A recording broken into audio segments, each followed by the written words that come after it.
વ્રજ જન પ્રિયતમ બાલમુકુંદમ રાધારમણમ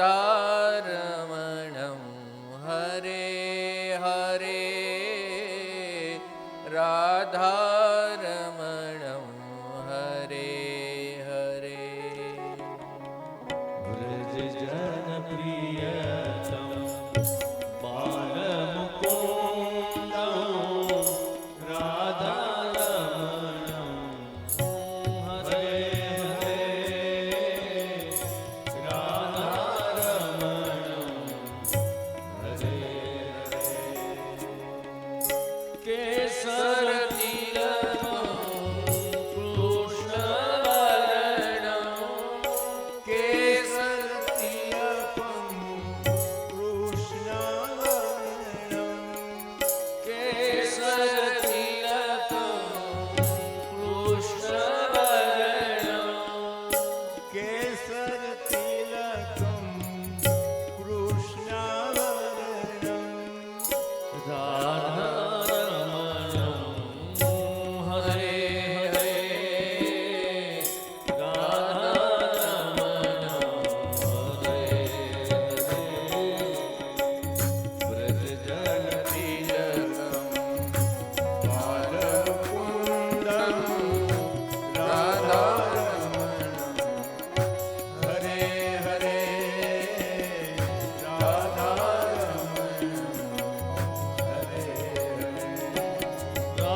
તો આપણે ચર્ચા એ કરી રહ્યા હતા એકાદશીની.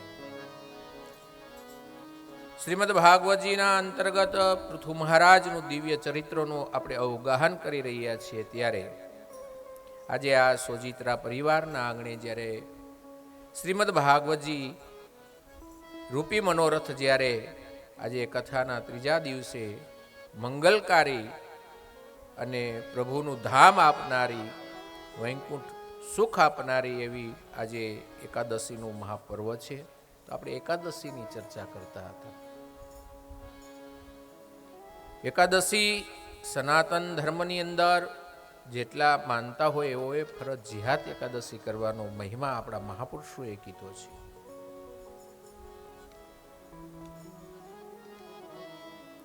કોઈ એક પરિવારની અંદર એક બાળકનો જન્મ થયો. આમ તો એ 20 વર્ષનો થઈ ગયો. એનામાં એક પણ અવગુણ નહોતો. બસ એક અવગુણ હતો, એને 2.5 શેર લોટની રોટલી જોતી હતી, એટલે એને બધા અઢીયો કહેતા હતા. 2.5 શેર ખાવાનું જોતું હતું એટલે કહેતા હતા અઢીયો. એ અઢીયો બેહે એટલે 4-5 જણાનું એકલો ખાઈ જાય. ઘરવાળા કંટાળી ગયા. જમવા બેસે ને એટલે કાંઈ માપ જ ન રહે. ઘરવાળા કે અડધે પહોંચ ત્યારે પાણી તો વચમાં પીતો જાય, ઈ કે હજી અડધે તો પહોંચવા દ્યો. એવો ખાધે લોટકો ભાઈ, ઘર કંટાળી ગયું. તો ગામમાં એક સત્સંગ હતા, સંત મહાત્માજી આવ્યા. સંત મહાત્માજીને કીધું કે મહારાજે બહુ ખાતા હે. મહારાજે એની સામે જોયું એટલે મહારાજે એને પ્રત્યુત્તર આપ્યો, ઓય ઇતના હી ખાતા હે ઇનકા જીતના ખાતા હે. ઈ એટલું જ ખાઈ શકશે કે જેનું એટલું ખાતામાં લખ્યું છે કે. પણ આ પરિવારજનોએ કાંઈ ધ્યાન દીધું નહીં. પરિવારે આ છોકરાને ઘરેથી કાઢી મૂક્યો. હાલ નીકળતા એટલે હાનથી પાછો આવ્યો. એ કે કા પાછો આવ્યો? કે તમને પસ્તાવો થાય કે હું વયો ગયો. એ કે ના ના લાલ નીકળ જ, કે હવે આવતો જ નહીં. તો અઢીયો તો પ્રણામ વંદન કરીને દાંત કાઢતો કાઢતો વયો ગયો. કાંઈ વાંધો નહીં. તો કે ચાલતા ચાલતા એક સુંદર મજાનો આશ્રમ દેખાણો એને, અઢિયાને. બાર આશ્રમનો ઓટલો હતો. એટલે આશ્રમના મહંત ગાદીપતિ બાર આસન બાસન લગાવીને ગૌમુખી આમ હાથમાં રાખીને પ્રભુનું ક્યાંક ભજન કરતા હશે. ત્યાંથી અઢીયો નીકળ્યો. અઢીએ પ્રણામ કર્યા, સીતારામ બાપુ, સીતારામ સીતારામ. કઈ ખાવાનું મળશે કે હા મળે જ ને. અઢીયો વિચાર કરવા માંડ્યો, આ મહાત્માજી બહુ રૂષ્ટપુષ્ટ છે, તંદુરસ્ત છે, આ ખાવા પીવાનું સારું મળતું હોય છે, કારણ કે ખાવાનો તો શોખીન હતો. મહારાજ કે ઇધર મિલેગા ના ભોજન? એ કે આમ કેટલીક વાર મળે ખાવાનું? એટલે મહારાજ કે યહાં તો 5 બાર મિલતા હૈ. સુબહ में बाल भोग रहता है. એટલે આપણે સવારનો જે નાસ્તો કરીએ ને સંતો बाल भोग के, बाल भोग मिलता है सुबह में, सुबह से शुरू हो जाता है, पूरा दिन चलता है, 5 बार यहाँ पर खाना मिलता है. ये कि 5 बार पंगत पड़ी? तो कि हाँ. तो मन जम्मा મળે? तो મળે ने. जाओ, चेला उधर खड़ा है, उसको बोलना महाराज जी ने बोला है भोजन पाना है. तो चेला ने જોયા, તો ચેલાએ રૂષ્ટ પુષ્ટ તાજા માજા. અઢિયો તો મોજમાં આવી ગયો કે ગુરુ ને ચેલાય એવા, તો એ ખાવાનું બરાબરનું મળશે. અને અઢિયાને પ્રસાદ લેવો રહ્યો. અઢિયાને ખૂબ મજા આવી ગયો. અઢિયાને મન થઈ ગયું આઈને રોકાઈ જાવ, કે કંઈ ખાવાની વ્યવસ્થા બીજે કંઈ કરવી નહીં. એટલે મહાત્માજીને પૂછ્યું, મહાત્માજી અહીંયા ખાઈ તો કંઈ કામ કરવું પડે? એટલે મહાત્માજી કે કાંઈ કામ નહીં કરવાનું, બસ જો સામે અખંડ રામધૂન નાલે ને એ ધૂનમાં જવાનું, ધૂન બૂન કરવાની ને એ ખાઈ પીને આનંદ કરવાનું. અઢીયો કે વાહ ભાઈ વાહ, કાંઈ કામ કરવાનું નહીં અને ખાવા પીવાનું મળતું હોય. તો કે હે મહાત્માજી, તમે મને ચેલો બનાવી લ્યો ને, હું અહીંયા જ રહી જાઉં. કે મહાત્માજી કે કોઈ વાત નહીં. મહાત્માજીએ બીજા ચેલાને બોલાવી, ઈધર આવો, इसका मुंडन करवा दो. એટલે એ ટકો બકો કરાવ્યો, કાસડી બાસડી પહેરાવી. ઓ કંઠા લે કે આના, એટલે તરત કંઠી લઈને આવ્યો ઓલો, કંઠી પહેરાવી. તિલક કરતા શીખવાડી દીધું, તારે કેમ તિલક કરવું. નહીં તો કંઠી બંઠી ધારણ કરાવી, તિલક કરતા શીખવાડી દીધું.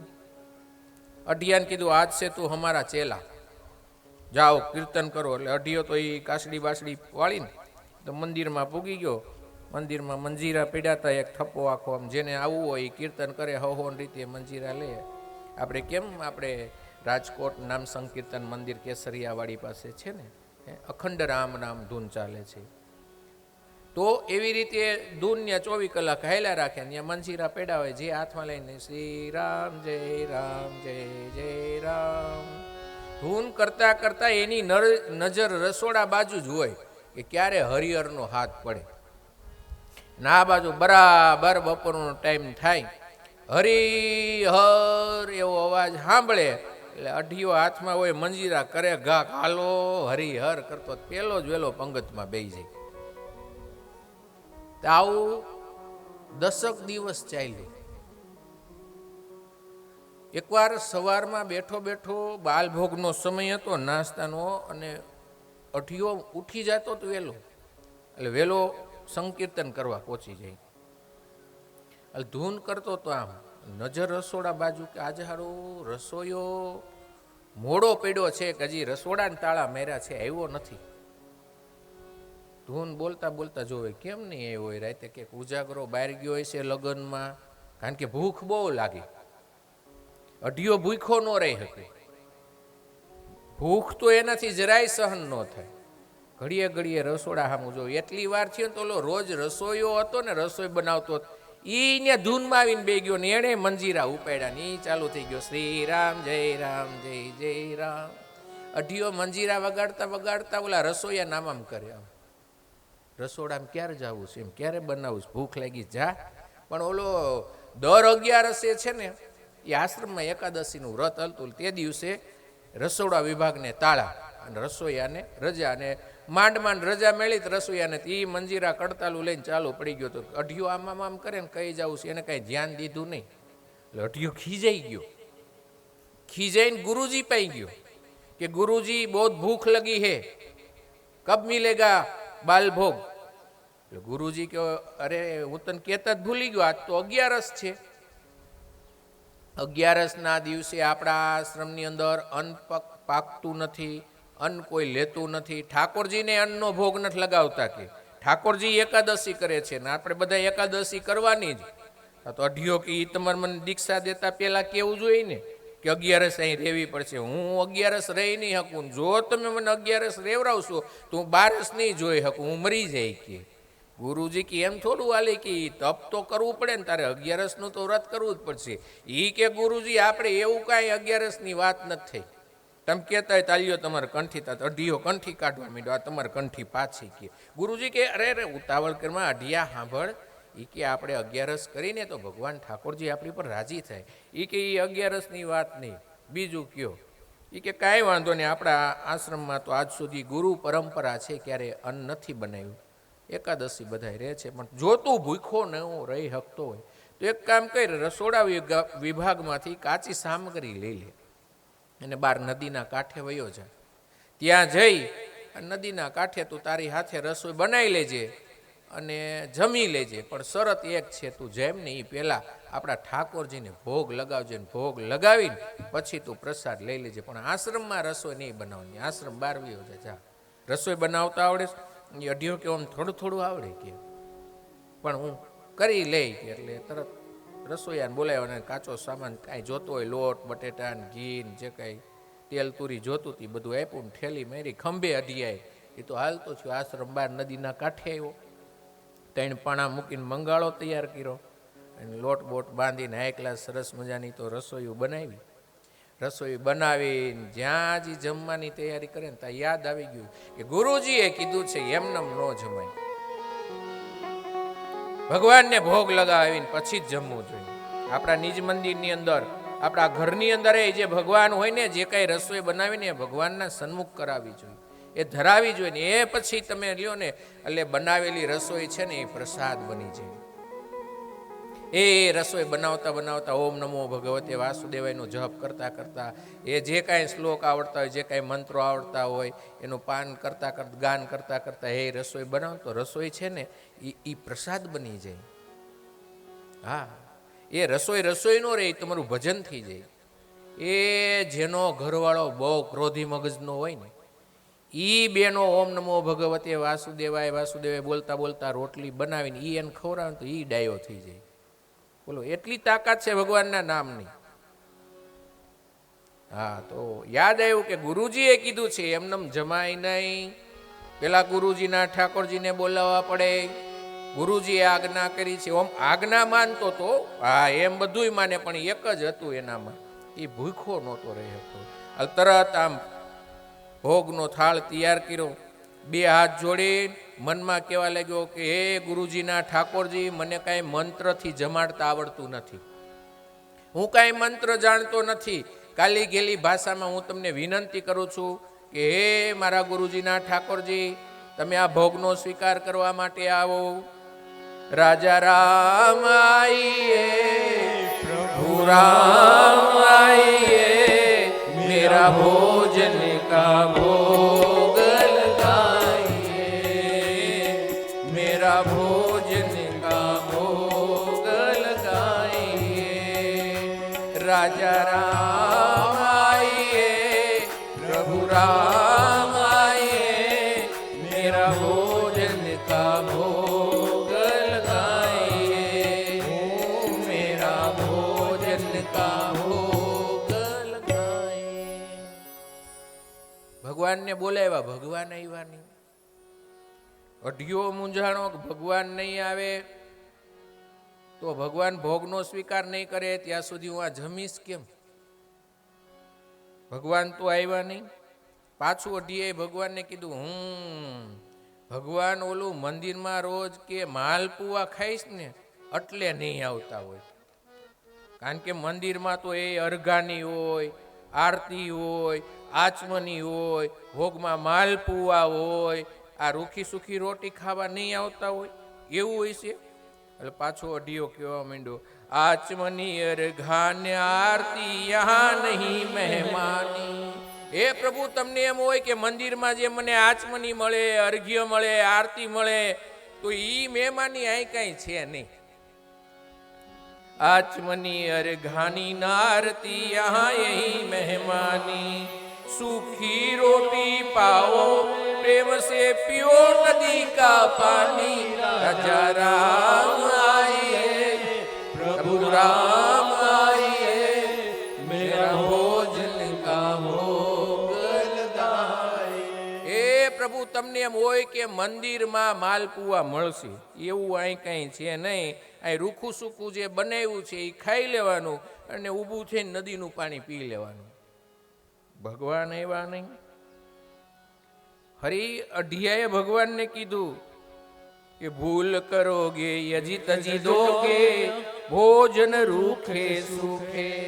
એ ભૂલ કરીને રૂખું સુખું જો ભોજનનો ત્યાગ કરશો ને તો પછતાઓ ભગવાન. भूल करोगे यजी तजी दोगे भोजन रूखे सूखे. एकादशी है आज मंदिर में बैठे रहोगे भूखे.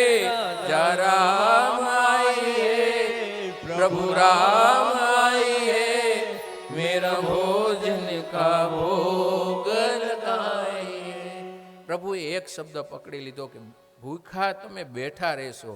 અને ભગવાન તો મનને જોવે છે કે મન એનું કેટલું પવિત્ર છે. જ્યાં અઢિયાની વાણીની અંદર આવી કરુણતા આવે ને આંખોમાં આહુડા આવી ગયા કે ભગવાન મારા ઠાકોરજીના, મારા ગુરુજીના ઠાકોરજી તમે જલ્દી પધારો.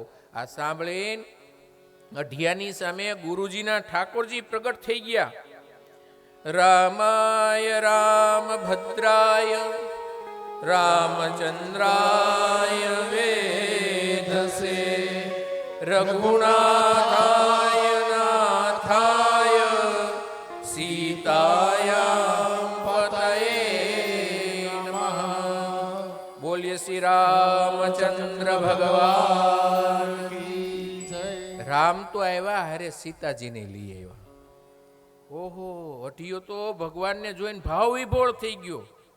આહા, દર્શન કરવા માંડ્યો, પ્રાર્થના કરવા માંડ્યો. આમ બે જણાની રસોઈ બનાવી હતી, એક ભગવાન હાટું ને એક અઢિયા હાટું. હવે ભગવાન રામને એકને બોલાવ્યા હતા ને તો બે જણા એવા, એટલે સીતારામ સામું જોવે, હેઠે ભગવાનનો ઓલો ભોગ લઈ ગયો એની સામું જોવે કે હવે આ જમશે કોણ. અઢિયો કે કાંઈ વાંધો નહીં, જેવી ઠાકોરજીની ઈચ્છા. એટલે ભગવાનના દર્શન થયા ને એટલે આમ મન તો ખૂબ પ્રફુલ્લિત થઈ ગયું.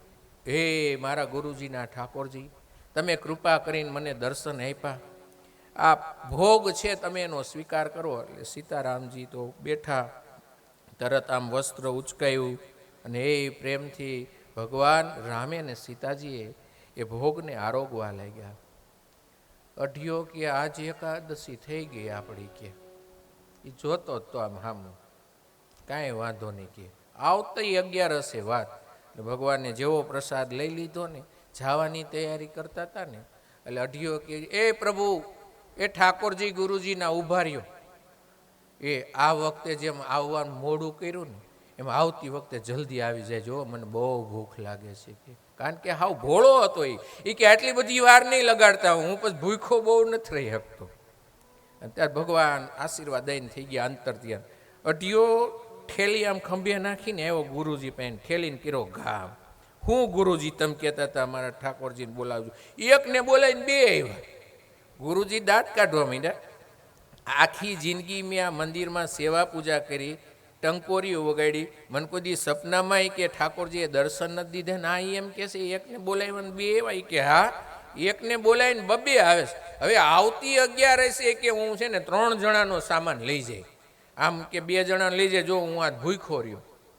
એટલે ગુરુજી કે કોઈ વાત નહીં. એટલે ગુરુજીને એમ કે આ છોકરાને વધારે ખાવા જોઈએ ને, આ વખતે થોડી કાચું સીધું લઈ ગયું હોય છે, ઘટ્યું હોય છે કે કાંઈ વાંધો નહીં.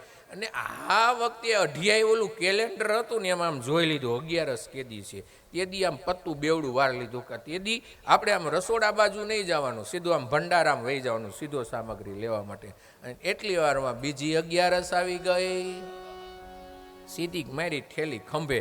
ઓલા રસોઈયાને કે લઈ 3 જણાને સામાન કાઢી દે. તો ઓલો રસોઈયો કે ગુરુજીએ 2 જણાને કીધું, કે જા ગુરુજીને પૂછીએ, 3 જણાને કીધું, વાત થઈ ગઈ મારે કે. એ કે એકને ઠાકોરજીને બોલાવીને 2 જણા આવે છે ને હું ક્યાં જાય, કે 3 જણાને સીધો કાઢ. એ 3 જણાનો સામાન કાઢીને આવ્યો નદીએ. સરસ મજાના એમ કહેવાય છે કે રસોઈઓનો એ મંગાળા તૈયાર ચાલુ થયા અને રસોઈ કમ્પ્લીટ બરાબર તૈયાર થઈ ગઈ. થાળ ધેરો અને ઉપર બિછાયું વસ્ત્ર અને પ્રાર્થના કરવા માંડ્યું. રાજા રામ આઈએ, રામ આઈએ, મેરા ભોજન કા ભોગ લગાઈએ. ઓલી વખતે સમજાઈ ગયું કે રાજા રામ આઈએ કે છે નોમે આવે છે તો 2 જણા, એની કરતા સીતારામ કે ભલે ને 2 આવતા. આપણે એકનું કાર્ડ દઈએ તો હાગમટે જમવા આવતા હોય તો પછી ભલે ને હાગમટે નો દઈ દેવાય ને. એટલે અઢીયો બહુ પાકો કે રાજા રામ આઈએ, સીતારામ આઈએ, મેરા ભોજન કા ભોગ લગાઈએ. કાલી ગેલી ભાષામાં અઢિયો તો બહુ ભાવ વિભોર થઈ અને ભગવાનને પ્રાર્થના કરતો હતો. ભગવાનને પ્રાર્થના એની સ્વીકારી લીધો. ભગવાન ભોગનો સ્વીકાર કરવા માટે પ્રગટ થયા. દક્ષિણે લક્ષ્મણો યસ્ય વામે ચ જનકાત્મજા. સીતારામજી તો આવતા હતા પણ સાથે સાથે લક્ષ્મણ ભૈયા પણ પ્રગટ થઈ ગયા. આ 3 જણાને અઢિયો તો જોતો જ રહ્યો. આમ એકને કી 2 ને બોલાવ્યા 3 આવ્યા. એટલે અઢિયો તો ભોળો હતો હાવ બિચારો. તરત રામને પૂછ્યું. એટલે ભગવાન રામ કે હું? ઈ કે આ કોણ? ઈ કે મારો ભાઈ છે. એમ? હ તમારો ભાઈ? આમ કાકા બાપા ના આમ હગા? અઢિયો હાવ બિચારો ભોળો. એટલે કે નહીં, મારો સગો ભાઈ જ છે. આવ લ્યો ભોગ સ્વીકારો. કે અઢિયો મનમાં કે આપણી 11 થઈ ગઈ. આ 3 જણાની બનાવી હતી ને 3 જણા આવ્યા, રામ સીતા ને લક્ષ્મણજી. હમણાં બધો ભોગ પૂરો થઈ જાય. એ તો આમ ડીંભાણો થઈને બેઠો આમ હામો. અને ભગવાન એ પ્રેમથી ભોગ આરોગવા માંડ્યા. જાતા હતા ને ત્યાં અઢિયાએ પગ પકડી લીધા. ઉભા રહ્યો એમ જાઓમાં. ઈ કેતા જાઓ આવતી વખતે કેટલા આવશો? એકને બોલાવીને તમે 2 આવો છો, 2 ને બોલાવીને તમે 3 આવો છો. મને રસોઈ બનાવવાની ખબર પડે. આવતા વખતે કેટલા આવશો એ કેતા જાઓ. ભગવાન કે ઈ કાંઈ ન હોય, આ તારા ભાવ પ્રમાણે આવવાનું હોય એમ કરીને અંતર ધ્યાન થઈ ગયા. અઢિયો મૂંઝાણો ગયો ગુરુજી પાસે. હું ગુરુજી? બાકી હો તમારા ઠાકોરજી એમ. એ કે કા? એ કે એકને બોલાવી 2 આવે. એ 2 ને બોલાવું 3 આવે છે. ગુરુજી દાંત કાઢવા માંડ્યા. એરે ગાંડા, ઠાકોરજી કઈ એમ થોડા આવે? તું એકને બોલાવીને 2 ને. એ કે હા આજે લક્ષ્મણજી આવ્યા હતા. ગુરુજી કે આ છોકરો ભૂખો રહેશે, કાંઈ વાંધો નહીં. કે આવતી વખતે 4 જણાનો સામાન લઈ જાય. 3 જણા એ ચોથો હું. એ કે કાંઈ વાંધો નહીં, 4 જણાનો લઈ જાય. આવતી એકાદશી એવી પાછો ગયો રસોડામાં. 4 જણાનો એ સામાન પેક કર્યો ને પાછો એવો નદીના કાંઠે. પાછી સરસ મજાની રસોઈઓ બનાવી. ભગવાનને વિનંતી કરી. રાજા રામ આઈએ, लक्ष्मण राम आइए मेरा भोजन का भोग लगाइए. ભગવાન રાત જોતા હતા ક્યારે અઢીઓ બોલાવે ને હું પૂગી જાઉં. અને જ્યાં ભગવાનના કાનની અંદર આ શબ્દ અઢિયાના પડ્યા એટલે ભગવાન એની સામે પધાર્યા. દક્ષિણે લક્ષ્મણો યસ્ય વામે ચ જનકાત્મજા પૂરતો મારુતિર્યસ્ય તમ વંદે રઘુનંદન.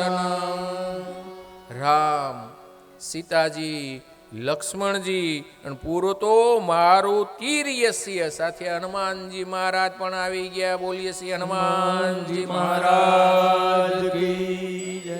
અઢિયો તો હેપતાઈ ગયો. આમ ત્રણને હનુમાન દાદાને જોઈ ગયા, ચોથા એટલે ઓમ હનુમાન દાદાને એને ક્યારેય જોયેલા નહીં એટલે આમ બિચારો હેપતાઈ ગયો. આ કોણ હશે એમ એટલે ધીમેથી હનુમાન દાદા પાસે ગયો અઢિયો. પૂછ્યું આમ તમે કોણ? એટલે કે હું ભગવાનનો ભક્ત છું, સેવક છું એનો, મારું નામ હનુમાનજી છે. કે ઓ ઈ હનુમાનજી ઓલા હનુમાન ચાલીસા વાળા? ઈ કે હા ઈ હું પોતે. બરોબર પથાર્યા. સરસ. 4 જણાની તો રસોઈ કરી હતી. અઢિયો મૂંઝાણો કે આ 2 જણાની રસોઈ કરું 3 આવે, 3ની રસોઈ કરું 4 આવે, અને 4ની કરી તો મારે કરવું શું? ઈ કે 4 જણા તી આવે હું ભૂખો રહું છું. ભગવાનને કીધું કે હે પ્રભુ તમે ભોજનનો સ્વીકાર કરો. અને ભગવાને પ્રેમથી ભોજન સ્વીકાર કર્યું. ભગવાન અંતર ધ્યાન થઈ ગયા. ફરીવાર ગુરુજી પાસે એવો કાંઈ ગુરુજી આમ હોય તમે તો એમ કહો માં ઠાકોરજી મર્યાદા પુરુષોત્તમ છે, આમ કાંઈ મર્યાદા જેવું કંઈ છે નહીં. કે જો ને એકને બોલાય 2 આવે ને 2 બોલાય 3 આવે કે આમ હોય ગુરુજી. એટલે ગુરુજી કે આ દર વખતે આવીને સીધો વધારવાની કોશિશ કરે છે. એવું લાગે છે કે આ લોટ બારોબાર વેચતો થઈ ગયો છે. એ કે અહીંથી સામગ્રી કાચી લઈ જાય બહાર ગામમાં જઈને કોકને દઈ દેતો હશે. એટલે ગુરુજી કે કાંઈ વાંધો નહીં, તારે જેટલું જોઈએ ને આ વખતે લઈ જા. ગુરુજી કે આ વખતે આ નદીના કિનારે જઈને તપાસ કરવી છે કે આટલો બધો સીધાનો કરે છે. હું એ માણો એમ કે દર વખતે ઠાકોરજી આ આવ્યા ના આવ્યા, મારે જોવું છે સાચું બોલે છે ખોટું, કા સીધો બારોબાર ક્યાંક વેચી નાખે છે લોટબોટ ગામમાં. એટલે ગુરુજીએ કીધું તાર જેટલું જોતું એટલું લઈ લું. એટલે આ વખતે તો છે ને બધું સામગ્રી લઈ લીધી અને આવ્યો અને બરાબર મંગાળો તૈયાર કર્યો. તૈયાર કરીને આ વખતે વિચાર કર્યો કે રસોઈ નથી બનાવી. કાચે કાચું સીધું હતું ને એની ઉપર રૂમાલ ઢાંકી દીધો અને કેવા માંડ્યો રાજા રામ આઈએ સીતારામ આઈએ મેરા ભોજન કા ભોગ લગાઈએ. આમ કર્યું ને તા તો હનુમાનજી મહારાજ સહિત રામ, લક્ષ્મણ, ભરત, શત્રુઘ્નજી, શ્રુતકીજી, માંડવીજી આખો પરિવાર પ્રગટ થઈ ગયો. ઓહો અઢિયો કે આ શું છે? કે ભગવાન રામને પૂછ્યું આ બધાય કે મારો પરિવાર છે, બધા મારા ભાઈઓ છે, આ બધી મારા ભાઈઓની વહુ છે. હાલ અઢિયા ક્યાં છે ભોગ લાય? અઢિયો તો મૂંઝાઈ ગયો. કે જો ઓલા ઝાડવા નીચે રહ્યો. અઢિયાને ખબર હતી અઢિયાએ કઈ બનાવ્યું નહોતું, કાચી સામગ્રી હતી. ભગવાન ચારે ભાઈ રામ, લક્ષ્મણ, ભરત, શત્રુઘ્નજી, સીતાજી, સુતકીજી, માંડવીજી બધા બેઠા ભોજન પ્રસાદ લેવા. હનુમાનજી બાજુમાં બેઠા. જ્યાં રામચંદ્રજી ભગવાને જ્યાં ઉપરથી ભોગ ઉપરથી વસ્ત્ર આઘું કર્યું તો બધું કાચું સામાન. રામે અઢિયાને બોલો એ ઢિયા ઈધર આ, આ તો બધું કાચું જ છે. એ કે કાચું જ હોય ને. એ કે કેમ રસોઈ નથી બનાવી? કે કઈ દર વખતે માર થોડી બનાવવાની હોય? આ તમારી એ દેવી સ્ત્રીઓ આવ્યું ને એને કયો બધી રાંધે, એ રાંધશે ને આજ હું પ્રસાદ લઈ. કે દર વખતે મારો થોડો વારો હોય. કે એની સાથે બ્રહ્માંડ ભાંડોદરી માં જગદંબા સીતાજી ને એ બધી દેવીઓએ કર્યા ચૂલા ચાલુ. સુંદર મજાની રસોઈ તૈયાર થઈ. અઢિયો તો મોજમાં આવી ગયો, આજ જમવાનું મળશે. કે અઢિયો હજી પંગત પડવાની હતી ને ત્યાં નદીમાં જઈને હાથ પગ મોઢા ધોઈને કોગળા બોગળા કરી તૈયાર થઈ ગયો કે હમણાં બેસી જવાનું પંગતમાં, હું પેલો જ બેસી જાઉં. જ્યાં અઢિયો આમ પંગતમાં બેહવા ગયો ને ત્યાં રામે કીધું એ અઢિયા ખમી જા. એ કે કા? કે તું જેમ તારા ગુરુજીના ઠાકોરજીને જેમ ભોગ લગાવસ એમ હવે અમારા ઠાકોરજીને અમારે ભોગ લગાવવાનો હોય, પછી જમવાની શરૂઆત થઈ જાય. અઢિયો તો મૂંઝાણો, એ કે મારા ગુરુજીના ઠાકોરજી તા છે, હવે એના ઠાકોરજી કોણ હશે? તો રામ લક્ષ્મણ ને બધાય તો આખો વીસીને બધાય પોતાના ઠાકોરજીને યાદ કરવા માંડ્યા. કૈલાસમાં ડમરૂ ડમ ડમ વાગે, કૈલાસમાં ડમરૂ ડમ ડમ વાગે, નાદ ગગનમાં ગાજે રે ડમરૂ ડમ ડમ વાગે, નાદ ગગનમાં ગાજે રે ડમરૂ ડમ ડમ વાગે, કૈલાસમાં ડમરૂ ડમ ડમ વાગે, કૈલાસમાં ડમરૂ ડમ ડમ વાગે.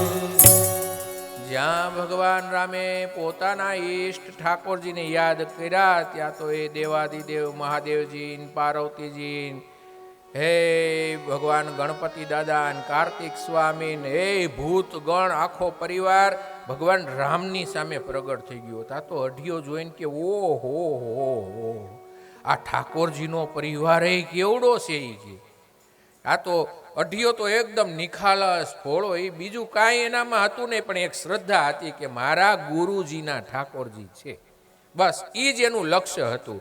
અને આ જોઈને તો ભાઈ અઢિયાના આંખમાંથી શ્રાવણ ભાદુરો વહતો એમ આંસુની ધારાઓ થવા લાગી. હવે એના ગુરુજી ઝાડવાની પાછળ ઊભા ઊભા જોતા હતા કે આણે રસોઈ બનાવી, ત્યાં કાચું ઢાકેલું છે અને શું થાય છે એ બધા દ્રશ્યો જોતા હતા. ગુરુજીએ જોયું તો અઢિયો રોવે. ગુરુજીએ જોયું આજુબાજુમાં કોઈ છે નહીં. અઢિયો કહેતો તો તમારા ઠાકોરજી આવે, અઢિયાને બોલાવ્યો, એ અઢિયા અહીંયા હું કામ રહો? એ કે જોવા તમે દર્શન કરો, આ તમારા ઠાકોરજી. ગુરુજી કે મને તો દેખાતા નથી. એ કે જો આ તમારા ઠાકોરજી, આ રામ લક્ષ્મણ ને આ એના બધા ઘરવાળા, હનુમાન દાદા, આ તમારા ઠાકોરજીના ઠાકોરજી, જો આ શંકર બાપાને બધા, જો એનો પરિવાર કેટલો બધો આવ્યો. જો ગુરુજી કે ક્યાં છે? મને જ કાંઈ દેખાતું નથી. અઢિયો રોતા રોતા કે તમને નથી દેખાતું? કે ના ના. અઢિયો ગયો રામ પાસે. હે મારા ગુરુજી ના ઠાકોરજી, તમે મારા ગુરુજી ઉપર કૃપા કરો ને એને દર્શન આપો, નહીતર એમ થશે કે અઢિયો ખોટું બોલે છે. અને અઢિયાની પ્રાર્થના સાંભળી ભગવાન રામચંદ્રજી પોતાના પરિવારની સાથે, શિવજી મહારાજ પોતાના પરિવારની સાથે અઢિયાના ગુરુની સામે પ્રગટ થયા. ગુરુજીએ ભગવાનને દંડવત કરતા પહેલા દોડીને અઢિયા પાસે ગયા, અઢિયાને દંડવત કર્યા, ચેલાને. એ કે આજ સુધી તો મેં સાંભળ્યું હતું કે ગુરુ એના શિષ્યને ભગવાનના દર્શન કરાવી શકે, પણ આજ તું મારો એક એવો શિષ્ય છે જે શિષ્યએ એના ગુરુને ભગવાનના દર્શન કરાવ્યા હોય. આ ક્યારે? આ એકાદશીનો મહિમા હતો. આ એકાદશીના વ્રતની ના સત્ય ઘટના છે. હા, કોઈ કાલ્પનિક વાર્તા નથી હો, સત્ય ઘટના છે, રાજસ્થાનની છે. આ તો એકાદશીનું કેટલું મહિમા છે. એકાદશીનું વ્રત કરવું જોઈએ. આજે અમારે યજમાન પરિવારે પણ ભોજન પ્રસાદની અંદર જે વૈષ્ણવો એકાદશીનું વ્રત કરતા હોય એના માટે પણ ફલાહારની વ્યવસ્થા રાખેલી છે. જે એકાદશીનું વ્રત ન કરતા હોય એમના માટે પણ જમવાની વ્યવસ્થા રાખેલી છે. પ્રેમપૂર્વક જે વ્રત અનુસાર આપણે શક્તિ અનુસાર જે કંઈ લેતા હોય એ લેશો, આપ સૌની જાણ માટે. જ્યારે મહારાજ પૃથુ પોતાના પ્રજાને ઉપદેશ આપે છે કે આપણા રાજ્યની અંદર સત્સંગ થવા જોઈએ, યજ્ઞ થવા જોઈએ, એકાદશીના વ્રતો થવા જોઈએ. ક્યારે આવું થઈ શકે? કે આપણા દેશનો રાજા સારો હોય તો ધર્મનો પ્રચાર ને પ્રસાર થાય, ધર્મસ્થાનોનો તો વિકાસ થાય, બાકી કાંઈ ન થાય. આપણા દેશનો રાજા સારો હોય તો ધર્મસ્થાનોનો વિકાસ થાય, ધર્મનો વિકાસ થાય, જેથી કરી સનાતન ધર્મનો પ્રચાર ને પ્રસાર થાય. તો પૃથુ મહારાજે આવા નીતિ નિયમો બનાવી લીધા કે આવી રીતે આપણે રહેવાનું છે, આટલા ધર્મો પાળવાના છે. ત્યારબાદ મહારાજ પૃથુએ સનકાદી સાથે એને ઉપદેશ આપવામાં આવ્યો છે. એની અહીંયા એક અધ્યાયની અંદર ચર્ચા કરવામાં આવી છે. ત્યાર પછીના અધ્યાયની અંદર રાજા પૃથુની તપસ્યાથી તેમનું પરલોક ગમન થાય છે અને એની કથા આપવામાં આવી છે. આ રીતે ભગવત પરાયણ થઈને શ્રદ્ધાપૂર્વક સદાચારનું પાલન કરતા કરતા અને નિરંતર ભગવાનનું સાધન કરવાથી તે પરબ્રહ્મ પરમાત્મામાં અનન્ય ભક્તિ થઈ ગઈ. અને જ્યારે અંતકાલ આવીને ઊભો રહ્યો ત્યારે જેમ વીર પુરુષ જેમ મૃત્યુનો સ્વીકાર કરે એવી રીતે પૃથ્વીએ પોતાના ચિત્તને દ્રઢતાપૂર્વક પરમાત્મામાં સ્થિર કરી અને બ્રહ્મભાવમાં સ્થિત થઈ અને પોતાનું શરીરને તજી દીધું છે અને ભગવાનના એ પરલોકને પામ્યા છે. જે મનુષ્ય પ્રેમ ભાવથી આ પૃથુ ચરિત્રનું દરરોજ આદરપૂર્વક નિષ્કામ ભાવે શ્રવણ કીર્તન કરશે એને શ્રી હરિમાં દૃઢ અનુરાગ થશે. તેમજ એમના ચરણ કમલની આ સંસારની અંદર રહેતા રહેતા નૌકા સમાન સમજી એનું સ્મરણ કરતા કરતા ભવસાગરને તરી જશે. એક શ્લોકની અંદર ફળકથન કરવામાં આવ્યું છે. ત્યાર પછીના અધ્યાયની અંદર પૃથુના વંશની અંદર તથા પ્રચેતાઓ ભગવાન રુદ્રનો ઉપદેશનું અહીંયા વર્ણન કરવામાં આવ્યું છે. પ્રચેતાઓ અને ભગવાન રુદ્રનો ઉપદેશ છે. એક મંત્રની અહીંયા રુદ્ર ઉપદેશ આપે છે જેને રુદ્રગીત મહાપુરુષો કહે છે કે જીતમ તાત્મ વિદર્ધૂર્ય સ્વસ્તયે સ્વસ્તિરસ્તુ મે ભવતારાધનમ રાધમ સર્વસ્મા આત્મના નમઃ. ભગવાન રુદ્રની સ્તુતિ કરવા લાગ્યા કે હે ભગવાન, તમારો ઉત્કૃષ્ટ કોટીના આત્મજ્ઞાન રૂપી કલ્યાણ માટે આ નિજાનંદનો લાભ લેવા માટે એનાથી અમારું પરમ કલ્યાણ થાઓ. આપ સદેહ પોતાના પરમાનંદનું સ્વરૂપના દર્શન હરમેશને માટે પ્રભુ તમે અમને આપતા રહેજો એમ પ્રાર્થના કરી. ત્યાર પછીના અધ્યાયોની અંદર પુરંજન આખ્યાન અહીંયાથી આવે છે. એ 25મો અધ્યાય છે જે ભાગવતજીનું પારોક્ષીકરણ કહેવામાં આવ્યું છે. એ સમજવા માટે પુરંજનનો અહીંયા આખ્યાનની અંદર એક જીવને શિવ તરફ અને ઠાકોરજી તરફ કેમ વાળવો એમની કથા છે જેને પારોક્ષીકરણ કહેવામાં આવે છે. પુરંજન ઉપાખ્યાનની અંદર કે હે રાજન, પહેલાંના સમયની અંદર એક પુરંજન નામનો એક મહાન યશસ્વી રાજા હતો અને એક મિત્ર હતો. એ અવિજ્ઞાત નામનો એક એમનો મિત્ર હતો. આ રાજા પુરંજન ખૂબ ભોગો ભોગવવાની મનકામના રાખતો હતો અને આખા પૃથ્વીનું પરિભ્રમણ કરતો હતો કે ક્યાં મને સારામાં સારા ભોગ પ્રાપ્ત થાય, પણ ક્યાંય એમને મળતા નથી. નિરાશ થઈ અને જાત જાતના ભોગો ગોતવાની અંદર એક સમયે એ ચાલતા ચાલતા હિમાલયના દક્ષિણ ભાગે આવેલા એક શિખર પર, જે કર્મભૂમિ ભારતખંડના અંદર 9 દરવાજાવાળી એક નગરીને એ જોવે છે. નગરીની અંદર એ પ્રવેશ કરે છે. ગાઢ જંગલ દેખાયું, સુંદર મજાના બગીચા દેખાયા. બગીચાની અંદર એક ફરતી ફરતી સુંદર સ્ત્રી એમની સામે આવે છે. એમને જોઈ છે. એ કિશોરી હતી, શ્રેષ્ઠ પુરુષની જ શોધમાં હતી. એમની સાથે 10 એવા સેવકો હતા. પ્રત્યેક 100 નાવિકોના એ પતિદેવ હતા. 5 ફણાવાળો એક નાગ હતો જે એમનું દ્વારપાલ, એમનું રક્ષણ કરતો હતો. આવી જ રીતે એમને દર્શન થાય છે. વિચાર આવે એ બધા રૂપક છે, સમજવાના છે કે આ રૂપકની અંદર શું રહેલું છે.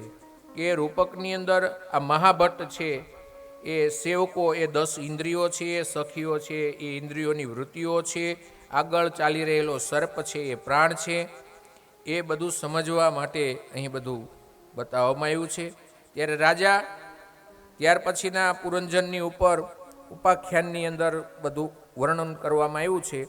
એક શ્લોકની અંદર ભગવતમ સ્તે વચોસ્માર્ભિર ન સમ્ય ગમ્યતે વચ્ચદ્વિજાનંતી ન વયમ કર્મ મોહિતા. ટૂંકમાં કે કર્મ બંધનની અંદર તમે જેટલા ફસાશો, જેટલી તમારી આ જ્ઞાનેન્દ્રિયો છે, મનની ઇન્દ્રિયો છે, તમે જેટલી એને દોડાવશો એટલા જ તમે આ જગતની અંદર ફસાતા રહેશો.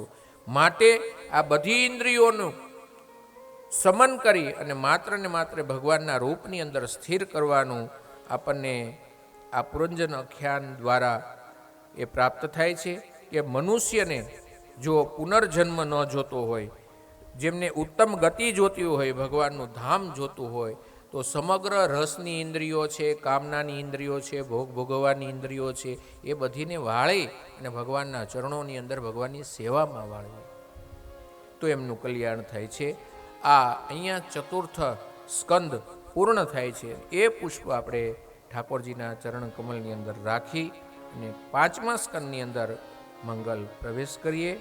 5મો સ્કંદની અંદર પ્રિયવત રાજાની દિવ્ય કથા આવેલી છે.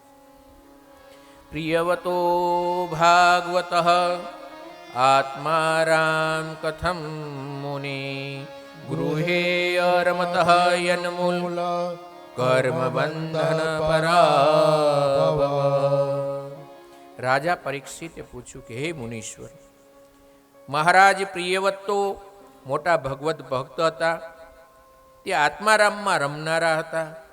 ગૃહસ્થાશ્રમમાં તેમને જરાય રુચિ નહોતી. એમને એમ હતું ગૃહસ્થાશ્રમની અંદર જો હું પ્રવેશ કરીશ તો ફસાઈ જઈશ, ભગવાનનું મારાથી ભજન નહીં થાય, એટલા માટે ગૃહસ્થ ધર્મનો સ્વીકાર ન કર્યો. હવે થયું એવું, અને પ્રિયવત રાજાએ સ્વીકાર ન કર્યો એ સમયે એમના પિતાજીને ઘણું માઠું લાગ્યું કે મારી આજ્ઞાનું પાલન નથી કરતું. તો આપણા શાસ્ત્રની અંદર 4 એવા વર્ણો બતાવવામાં આવ્યા છે: ગૃહસ્થાશ્રમ, વાનપ્રસ્થ, સંન્યાસાશ્રમ. આમ બધા જ આશ્રમોનું નિર્માણ કરવામાં આવ્યું છે કે ઘરની અંદર કેવી રીતે રહેવું જોઈએ. અને 50 વર્ષ પૂરા થઈ જાય પછી સંન્યાસ આશ્રમની તરફ, એટલે સંન્યાસી જેવું, વાનપ્રસ્થ જેવું જીવન જીવવું જોઈએ. 40 વર્ષ સુધી તમારા જીવનની અંદર તમને જે ભાવે ને એ જમવાનું, જે ભાવે એ ખાવાનું. તમને એમ થાય કે મને આ પંજાબી ભાવે તે ખાવાનું, ભજીયા ભાવે તો એ ખાઓ, પાવભાજી ભાવે તો એ ખાઓ, ગાંઠિયા ભાવે તો એ ખાઓ. 40 વર્ષ સુધી. 40 વર્ષ પછી આ શરીરને જે ભાવે ને એ ખાવાનું. પછી શરીરને આ ઇન્દ્રિયો તો માગ્યા જ રાખે, એટલે આપવાનું નહીં. શું કરવાનું? આ શરીરને ફાવે એ ખાવાનું, ભાવે એ નહીં. અને 50 વર્ષે ઘરમાં જમવા બેસી અને થાળીમાં જે આવે એ ખાવાનું. એ આપણા શાસ્ત્રનો નિયમ છે. પછી 50 વર્ષે બધી લાડકાયું ન હોય, એ બધા રસો તો આપણે ત્યાગ કરવાનો હોય. એ બધા જ જે ઇન્દ્રિયો છે ભગવાનની સેવા પૂજામાં, જપમાં, ભજનમાં, કથા વાર્તામાં, સત્સંગમાં લગાડવાની હોય. 50 વર્ષ પછી જે થાળીમાં આવે એ પ્રેમથી જમી લેવાનું. એ નાના નાના છોકરા પીઝા બનાવ્યા ને પછી સાંજે બાપા કે એ પીઝા હું નહીં ખાવ, બાજરાનો રોટલો ખાવા. હા, એ તો છોકરા જ ખાવાના, તમે ના પાડશો તોય એની હારે ભળી જાવ ને એની જેવડા થઈ જાવ, બહુ મજા આવે. એ જેમ જેમ ઉંમર વધતી જાય ને એમ છોકરાઓ સાથે ભળી જવાય.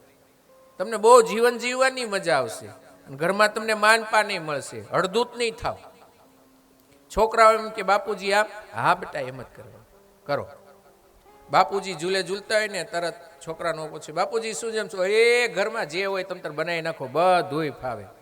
તો છોકરાઓને કે બાપુજી આ છોકરાઓ એમ કહેતા હતા પાણીપુરી ખાવે, કાંઈ વાંધો નહીં મને ભાવે, બનાવી નાખો તમે તાર બનાવી નાખો. છોકરાઓને રાજી થાય. એ વડેલુંનું ઘરમાં માન વધ્યો. હા વધે જ, હળદૂત ન થાય.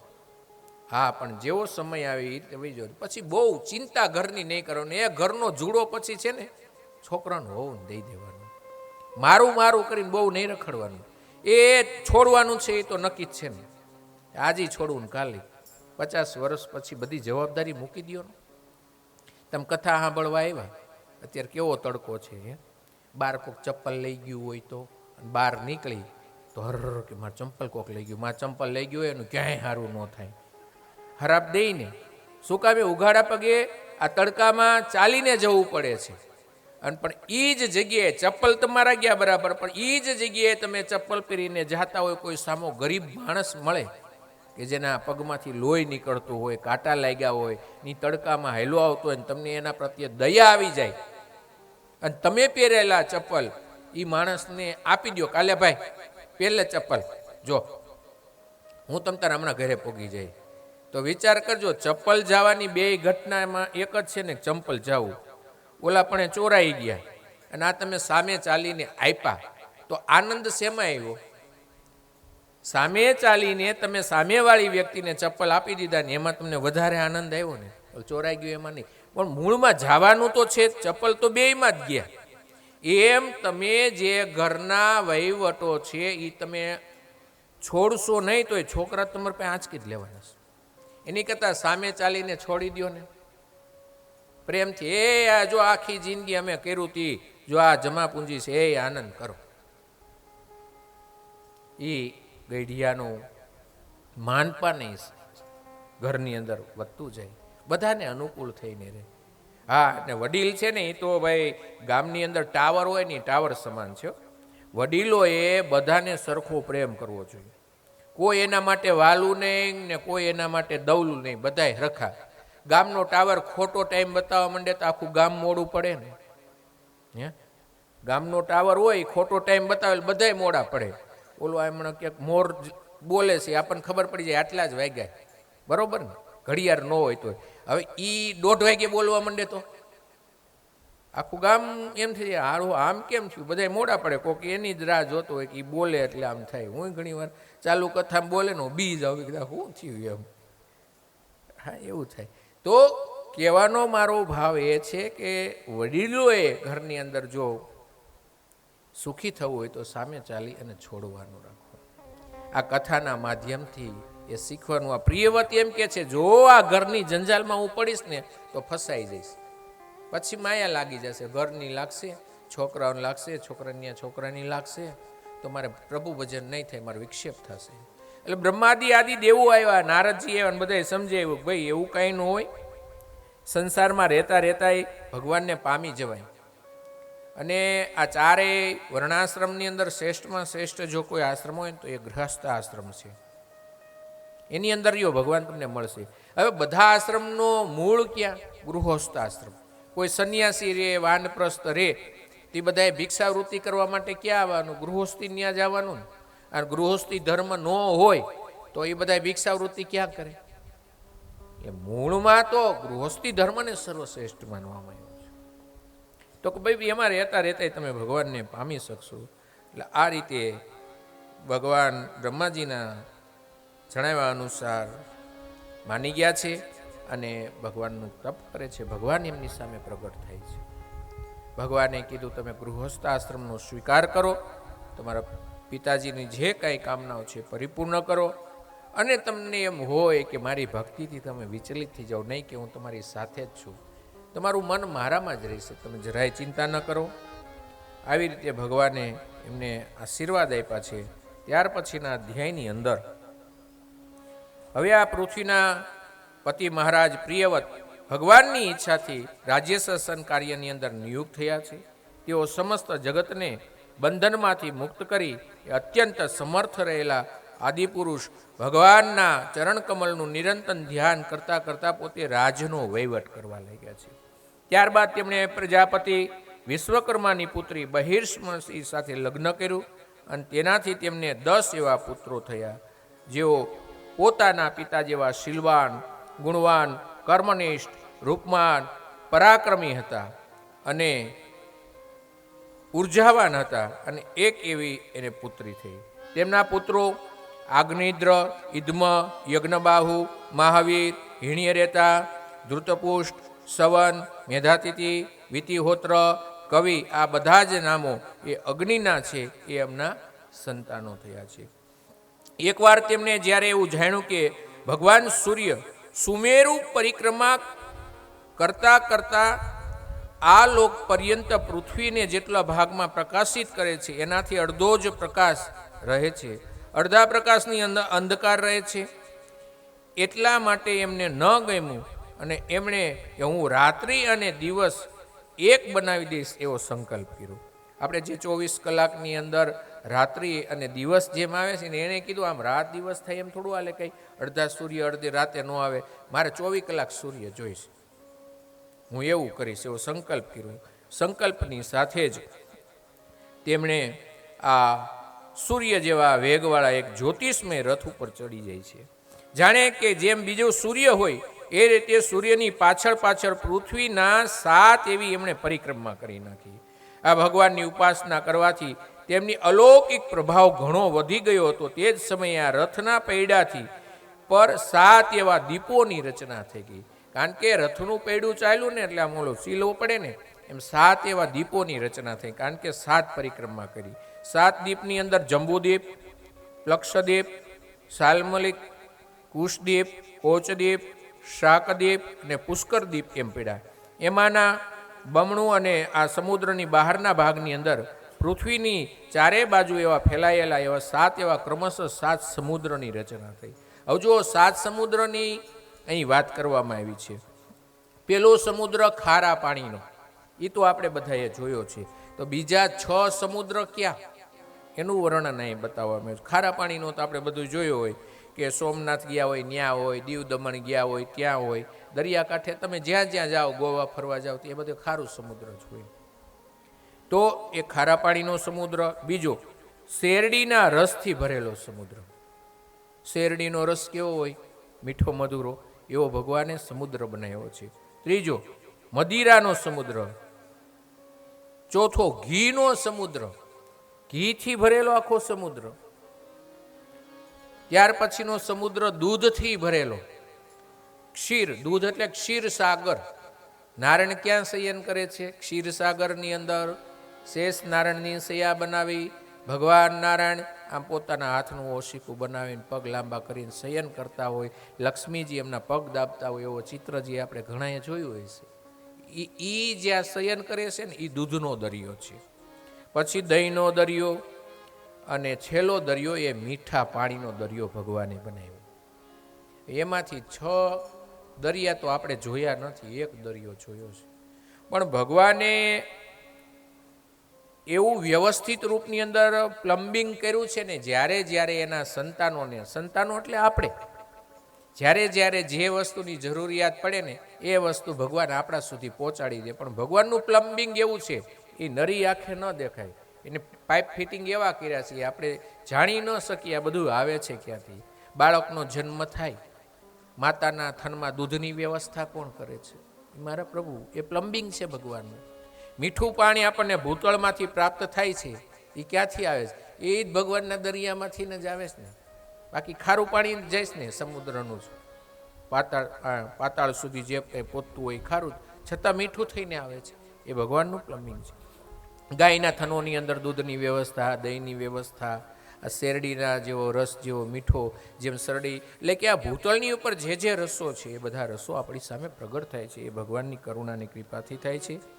ત્યાર પછી આ સમુદ્રનું નિર્માણ કર્યા પછી બર્હિષ્મતીના પતિ મહારાજ પ્રિયવત પોતાના અનુયાયી એવા પુત્રો અગ્નિદ્ર, ઇદ્મહ, યજ્ઞબાહુ, હિરણ્યરતા, ધૃતરાષ્ટ્ર આદિ બધા પુત્રોને મેઘાતિથિ, વિતિહોત્ર ક્રમશઃ બધાને જંબુદીપ વગેરે દીપોમાં પ્રત્યેકને એક એક રાજા બનાવી દીધા. બધાય દીકરાઓને કીધું, જો આ ભાગ પાડી દઉં છું, આ રાજ્ય તારે, આ દ્વીપનું તારે રાજ્ય કરવાનું, આ દ્વીપનું તારે રાજ્ય કરવાનું. એ પ્રેમથી બધાય રાજી ખુશીથી રહ્યો કે. ત્યાર પછી આવી જ રીતે વ્યવસ્થા કરી આવા પરમિત, અસીમ અને પરાક્રમી યુક્ત મહારાજ પ્રિયવત એકવાર એવું વિચારવા લાગ્યા કે દેવર્ષિ નારદના ચરણોની અંદર પ્રણામ વંદન કરી અને ભગવાનને કહેવા લાગ્યા, ક્યાંક હું આમાં ફસાઈ નહીં જાઉં ને આ બધી વ્યવસ્થા કરવામાં. નારદજી એને બોધ આપે છે, જરાય ચિંતા કરવામાં, ભગવાનની તમને આજ્ઞા થઈ છે, એ તમ તાર પ્રેમથી બધું શાસન બરાબર ચાલો. આ બાજુ વ્યવસ્થિત રૂપની અંદર સર્વ શાસન ચાલી રહ્યા છે. ભૂમમ દિવ્યમાનુષમ ચ મહિત્વમ કર્મયોગજમ યશ્ચ કે નિરયોપ્યમ પુરુષાનુજન પ્રિય. તેઓ ભગવદ ભક્ત નારદજીના પ્રેમી ભક્ત હતા. તેમણે પાતાળ લોકને, દેવલોકને, મૃત્યુલોકને અને કર્મલોક અને યોગની શક્તિ પ્રાપ્ત થયેલી એવી ઐશ્વર્ય પણ એમનું તુલ્ય ન કરી શકે એવી રીતે સર્વ શાસન કરી રહ્યા છે.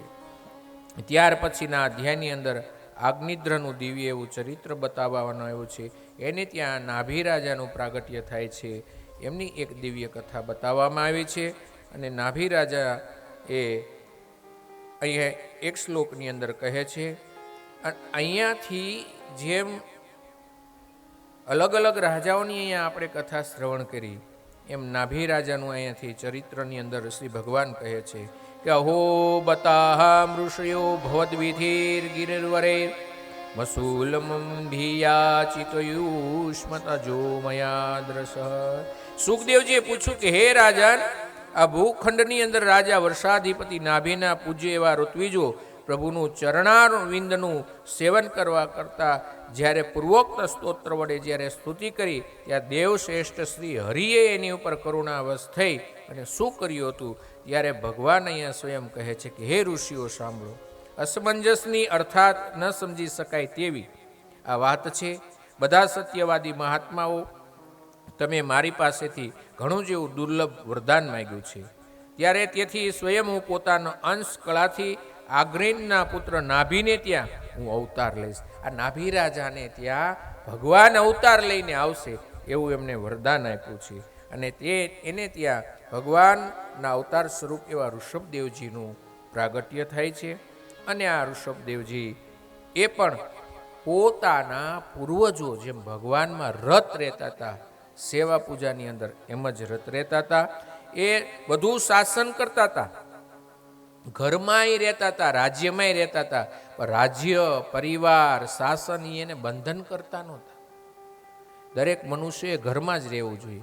એવું નથી કે આટલા વર્ષ પછી તમે સંન્યાસી થઈ જાઓ, વાનપ્રસ્થ થઈ જાઓ અને અહીંથી કહેવામાં આવે તો તમે કંઈ થાવે નહીં. કોઈ થાય, કોઈને કહી દીધું 50 વર્ષ પછી ઘર મૂકીને વહી જાઓ, તમે વહી જાઓ. એ ઘર છોડવાની જરૂર નથી.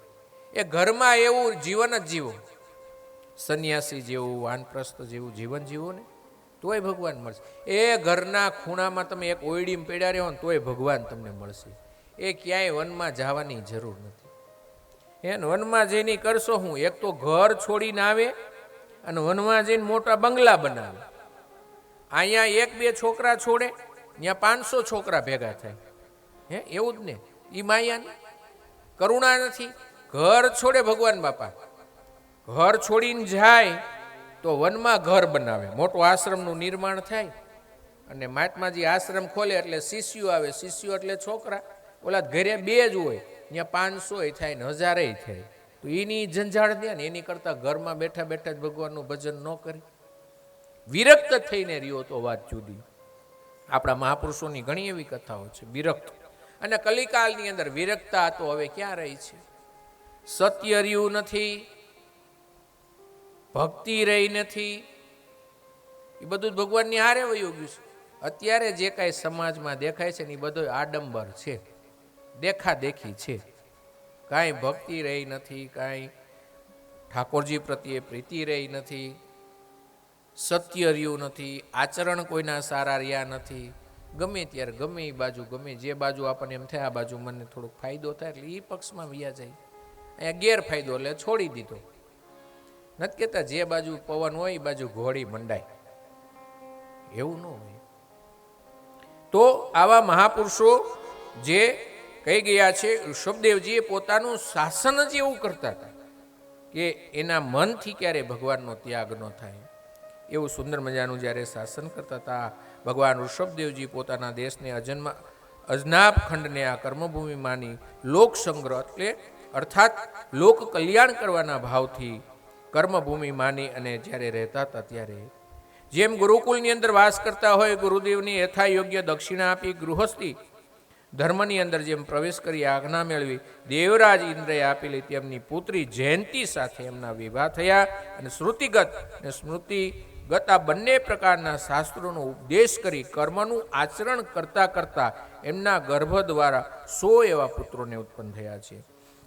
એમાંના 9 એવા રાજકુમારો, બાકીના 90 ભાઈઓ જે મોટા શ્રેષ્ઠ હતા, જેનાથી નાના કવિ, હરિ, અંતરિક્ષ, પ્રબુદ્ધ, પીપલાયન, આવિર્હોત્ર, દ્રુમિલ, ચમસ અને કરભાજન આ 11 એવા યોગેશ્વરો બન્યા.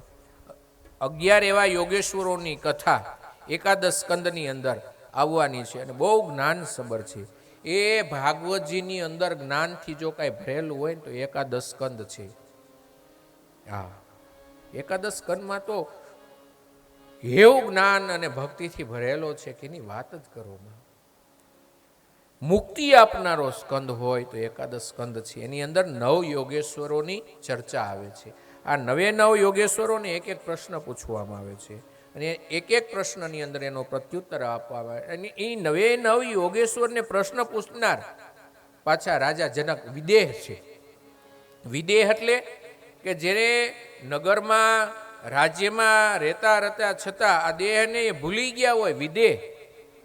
આ જનક જનક છે ને, બધાના નામ એ પરિવારમાંથી જનક એક પદવી છે. પણ આ વિદેહ, વિદેહ એટલે એ ક્યાં વિદેહ કે જેમની સાથે ભગવાન સુખદેવજી સાથે એમને સત્સંગ કરતા હતા. દેવી ભાગવતની અંદર એની અંદર કથા આપેલી છે કે સુખદેવજી ભગવાને આ ભાગવતજીના જે સુખદેવજી રહ્યા ને કલ્પભેદની કથા છે. કલ્પભેદ હરિકથા સુહા. એક કલ્પમાં ભગવાને એવી લીલા કરી હોય, બીજા કલ્પની અંદર ભગવાને બીજી લીલા કરી હોય. તો એ દેવી ભાગવત જ્યારે લખાણું ને એ કલ્પની અંદર વ્યાસ ભગવાને સુખદેવજીને કીધું કે તમે રાજા વિદેહની પાસે જ્ઞાન મેળવવા માટે જાઓ. અને સુખદેવજી મહારાજ વિદેહની સભાની અંદર આવે છે અને એની સાથે સત્સંગ કરે છે. સત્સંગ કરતા કરતા રાજા વિદેહ એને આજ્ઞા કરે છે કે સુખદેવજી તમે એક કામ કરો, ગૃહસ્થ જીવનની અંદર જતા રહ્યો, વિવાહ કરો અને તમારા પિતાજીની સેવા કરો. સત્સંગના પ્રભાવથી સુખદેવજીએ વિવાહ કર્યા અને એમને ત્યાંય સંતાન થયા. એ કથા દેવી ભાગવતની અંદર આપેલી છે. પણ ભાગવતજીના જે સુખદેવજી છે એને વિવાહ નથી કર્યા. એટલે કલ્પભેદ કથા હોઈ શકે, કારણ કે દરેક કલ્પની અંદર અલગ અલગ લીલા કરવા માટે ભગવાનો આ ભૂતળ ઉપર પ્રગટ થયા હોય. જે ભક્તોએ જે લીલા જોઈ હોય ને એ લીલા લખી હોય. એટલે આ લીલા ભક્તએ લખીને એ બીજા ગ્રંથની અંદર નથી, એટલે મારા ભગવાને એ લીલા ન કરી હોય એવું નથી. એ ભક્તને એ દર્શન થયા હોય. ઉદ્ધવજીને જેટલા જેટલા દર્શન થયા હતા એટલા આવીને પાછા મૈત્રજીને કીધા. વિદુરજીને જે દર્શન થયા હતા એની કથા એને કીધી. જે ભક્તોની ઉપર ભગવાન કૃપા કરે અને જે દર્શનો આપે એ લીલા કરે.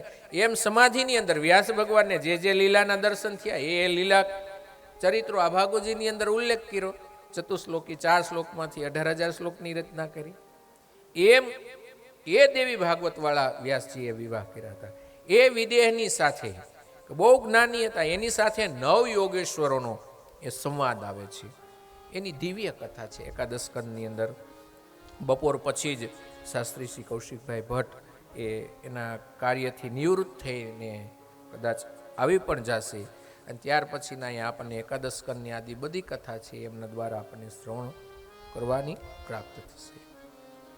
તો આપણે એ ઋષભદેવજીની જ્યારે વાત કરતા હતા ત્યારે આ 9 એવા યોગેશ્વરો થયા અને ઋષભદેવજી પોતાના પુત્રોને ઉપદેશ આપી અને પોતે અવધૂત વૃત્તિની અંદર એ વિચરણ કરવા લાગ્યા.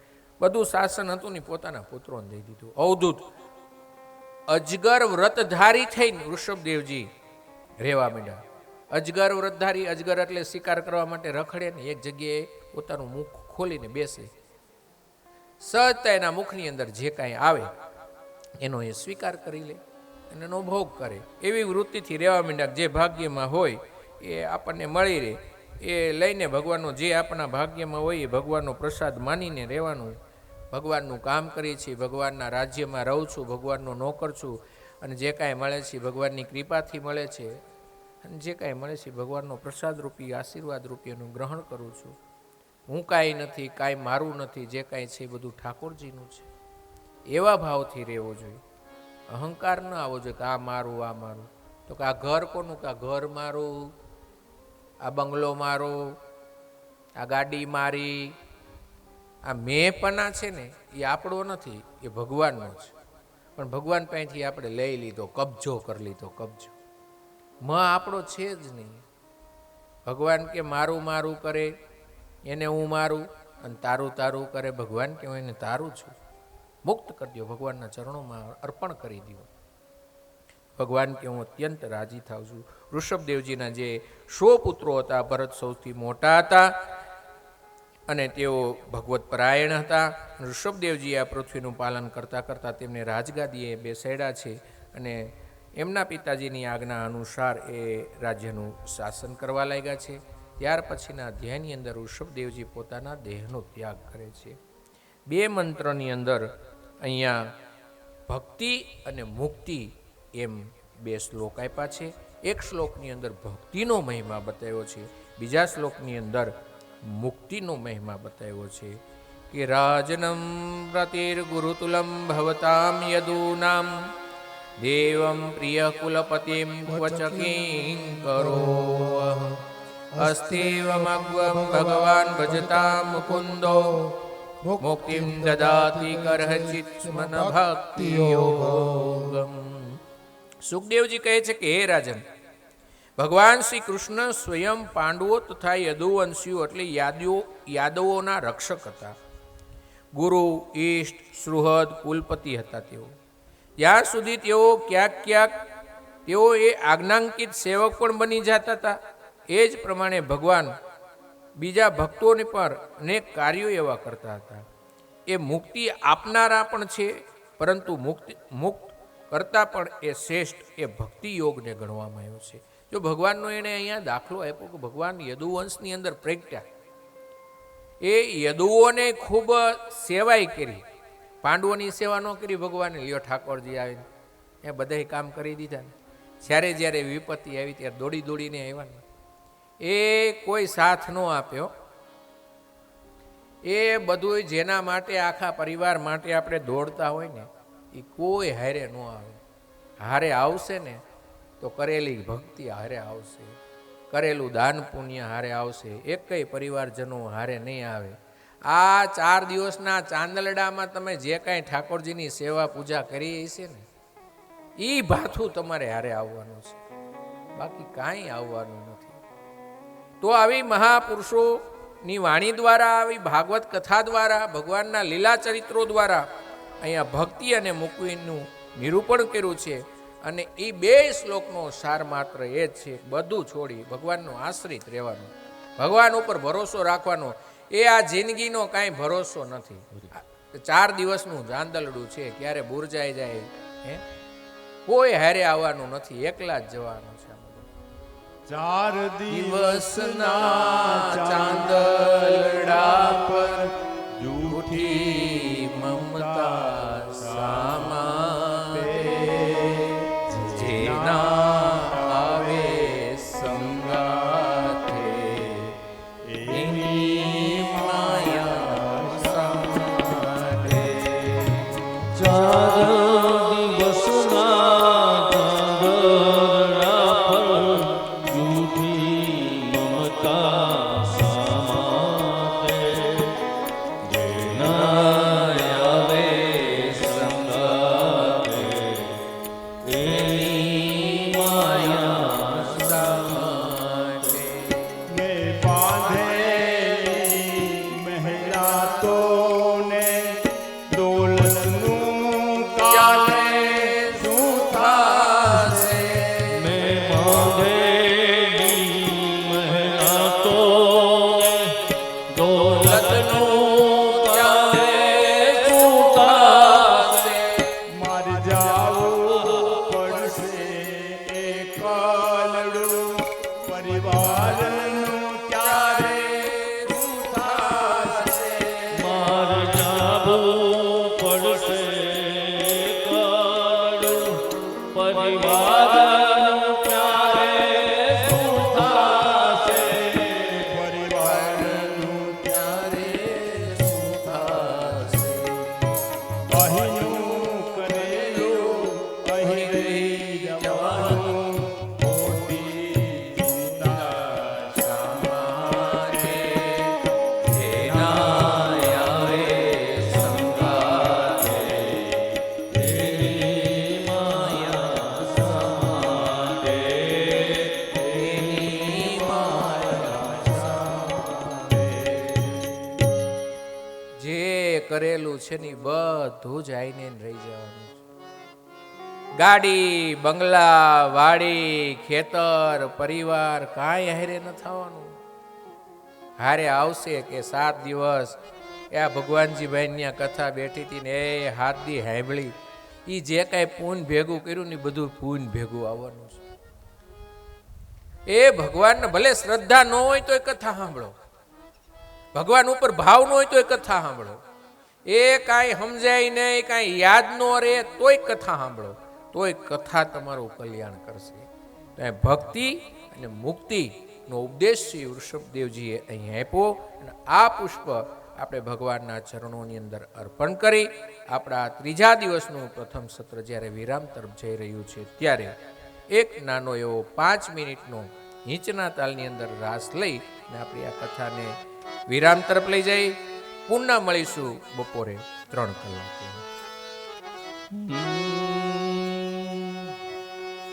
જલ રે જમના જીના જય હો. જીલા તારે જીરે સામોલિયા આ જળ રે જમનાજીના ધીર તારે ધીરે સાંભળ્યા.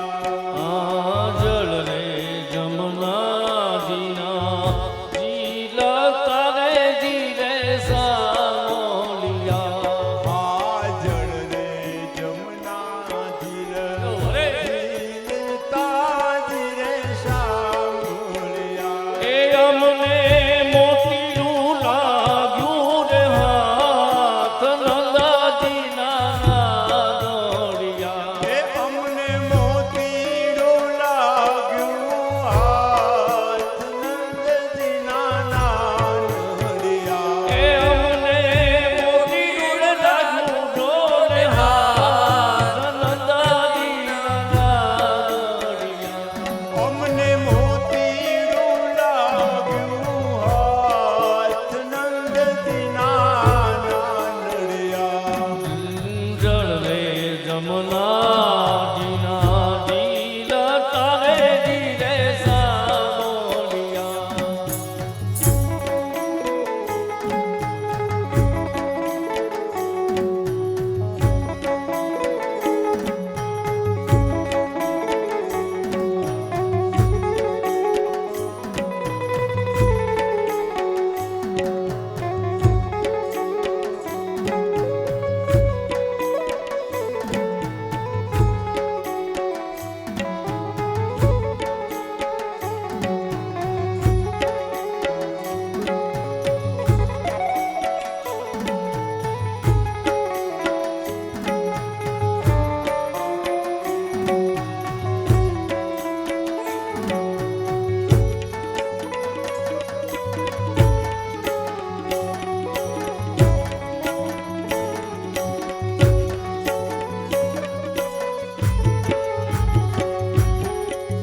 એક મોતીને અમે સુરે કરીએ રે જીરે સામોલિયા હા એક મોતીને અમે શું કરીએ જીરે સાંભળ્યા.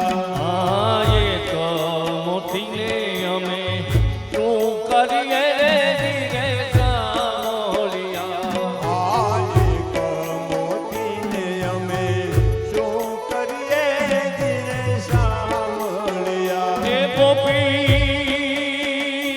ગોપી મોતીડું રે વાવવાને જાય નંદાજીના એ નાનડિયા ગોપી મોતીડું વાવવાન જાય નંદજીના નાનડિયા. આ સોના કોદાળી રૂપા પાવડાને જીરે સામોલિયા આ સોના કુદાળી રૂપા પાવડો જીરે સાંભળ્યા. એ મોતી વાવ્યા ઘણે રાગ ગાય નંદાજીના એ નાનડિયા મોતી વાયવા ઘણે રાધાય નંદજીના નાનડિયા. દહીંને દૂધે ક્યારો સ્વીચીઓ રે જીરે સામોલિયા આ દઈએ ને દૂધ ક્યારો સીતીઓ જીરે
ભાગવત ભગવાન કી શ્રી વલ્લભાધીશ શ્રી યમને મહારાણી કી જય.